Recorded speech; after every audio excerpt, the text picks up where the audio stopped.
சினிமாவை பொறுத்த வரைக்கும் சினிமா சீரியல் எல்லாமே கணவன் மனைவி 2 பேருக்குமே ஒரு புரிதல் இருக்கணும். மனைவி லேட்டாக போனால் எங்கே எங்கே எங்கே போயிட்டு வர்றேன் கணவன் கேட்குறேன். கணவன் லேட்டாக வந்தால் எந்த நடிகையோடு சுற்றிட்டு வரேன். இது சினிமா துறையில் உள்ள நீண்ட நாள் திரைப்படத்துறையில் கணவன் மணி சேர்ந்து இருந்ததாக வரலாறே இல்லை.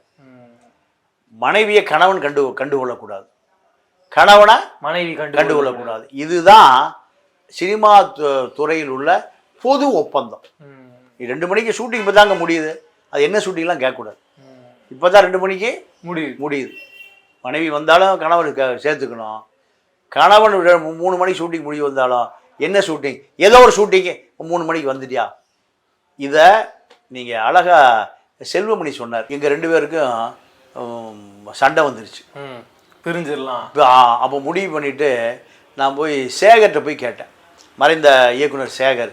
அவர் சொன்னார், மனைவியிடம் தோற்றுவிடு, நீ வெற்றி பெற்றவன். எப்படி அவள் எது செஞ்சால் நீ கண்டுக்கூடாது, அப்போ தான் நீ நிம்மதியாக இருக்க முடியும். அவளை 24 மணி நேரம் கண்காணிச்சின்னா ஓ நிம்மதி போயிடும்.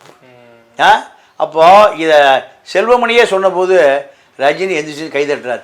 நான் எப்போவோ சரண்டர் ஆகிட்டாயா லதாட்ட, அவள் என்ன சொன்னாலும் நான் கேட்டுக்கொள்வது தான் விருப்பம். மனைவியிடம் தோற்றவன் சினிமா துறையில் வென்றவனாகிறான்,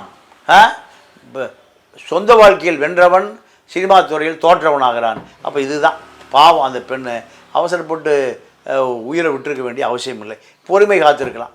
அதுவும் சொல்கிறாங்க சார், அவர் வீடியோ காலில் தான் இருந்திருக்காரு, கண்ணு முன்னாடி தூக்கு போட்டிருக்காங்க. அதுக்கப்புறம் அவர் எவ்வளோ ட்ரை பண்ணி இல்லை, அதாவது இவருடைய அந்த கடுமையான வார்த்தை சந்தேகம். அது இப்போ கேள்விப்பட்டேன். நீங்கள் எடுத்தோடனே கேட்பான், எங்கே போயிட்டு வர்ற, யாரோடு சுற்றி கொண்டு வருகிறாய். இது பெண்களை மிக மட்டமாக பார்க்கக்கூடிய தொழில் இந்த திரைப்பட சீரியல் தொழில். அதில் ஷோபா இறந்த எவ்வளோ பெரிய நடிகை ஷோபா, சிலுக்கு, ஐயோ, இப்படி பல பேர். என்ன காரணம் கேட்டிங்கன்னா, இந்த தொழில் பாலியல் ரீதியான தொடர்புள்ள தொழில். இதில் நீங்கள் திருமணத்திற்கு முன்பே யோசிச்சிருக்கணும். திருமணத்தை நடந்த பிறகு யோசிப்பது மரணத்தில் தான் போய் முடியும். அதுதான் இப்போ இந்த கேஸில் அது. இந்த பொண்ணு ஸ்ரீலங்கா பொண்ணுன்றாங்க, அந்த பையன் பெங்களூர் பையன்றாங்க. இவங்க எப்படி சந்திச்சாங்க, எப்படி இங்கே வந்தாங்க, எப்படியோ ஒன்று ஏதோ ஒன்று நடந்து போச்சு, அதில் தவறு இல்லை.